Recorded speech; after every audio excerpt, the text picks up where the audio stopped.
Aziraphale tossed the last scrap of bread at the ducks, who went off to pester the Bulgarian naval attaché and a furtive-looking man in a Cambridge tie, and carefully disposed of the paper bag in a waste paper bin. He turned and faced Crowley. "We'll win, of course," he said. "You don't want that," said the demon. "Why not, pray?" "Listen," said Crowley desperately. "How many musicians do you think your side have got, eh? First grade, I mean." Aziraphale looked taken aback. "Well, I should think," he began. "Two," said Crowley. "Elgar and Liszt, that's all. We've got the rest. Beethoven, Brahms, all the Bachs, Mozart, the lot. Can you imagine eternity with Elgar?" Aziraphale shut his eyes.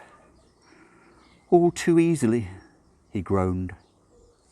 "That's it then," said Crowley, with a gleam of triumph. He knew Aziraphale's weak spot all right. No more compact discs, no more Albert Hall, no more proms, no more Glyndebourne, just celestial harmonies all day long. "Ineffable," Aziraphale murmured. "Like eggs without salt," you said. Which reminds me, no salt, no eggs, no gravlax with dill sauce, no fascinating little restaurants where they know you, no Daily Telegraph crossword, no small antique shops, no bookshops either, no interesting old editions, no... Crowley scraped the bottom of Aziraphale's barrel of interests. "Regency silver snuff boxes." "But after we win, life will be better," croaked the angel. "But it won't be as interesting. Look, you know I'm right. You'd be as happy with a harp as I be with a pitchfork. You know we don't play harps and we don't use pitchforks." I was being rhetorical. They stared at one another. Aziraphale spread his elegantly manicured hands. "My people are more than happy for it to happen, you know. It's what it's all about, you see. The great final test. Flaming swords, the four horsemen, seas of blood, the whole tedious business." He shrugged. "And then? Game over? Insert coin?" said Crowley. "Sometimes I find your methods of expression a little difficult to follow. I like the seas as they are.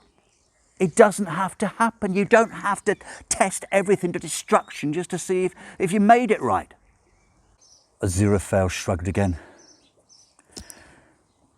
"That's ineffable wisdom for you, I'm afraid." The angel shuddered and pulled his coat around him. Grey clouds were piling up over the city. "Let's go somewhere warm," he said. "You're asking me," said Crowley glumly. They walked in sombre silence for a while. "It's not that I disagree with you," said the angel, as they plodded across the grass. "It's just that I'm not allowed to disobey. You know that." "Me too," said Crowley.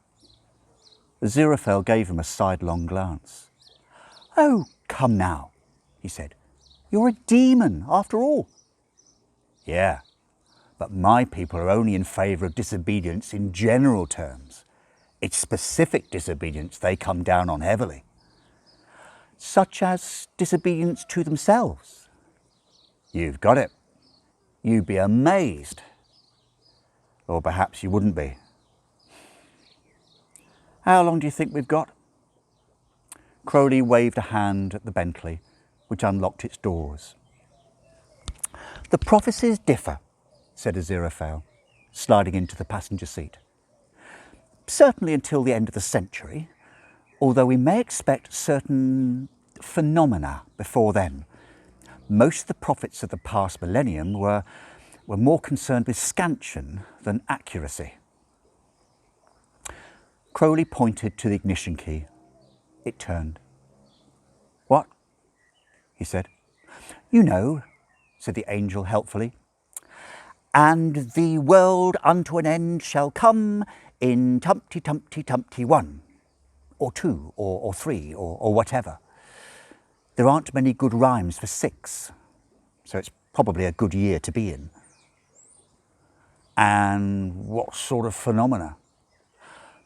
"Two-headed calves, signs in the sky, geese flying backwards, showers of fish, that sort of thing. The presence of the Antichrist affects the natural operation of causality."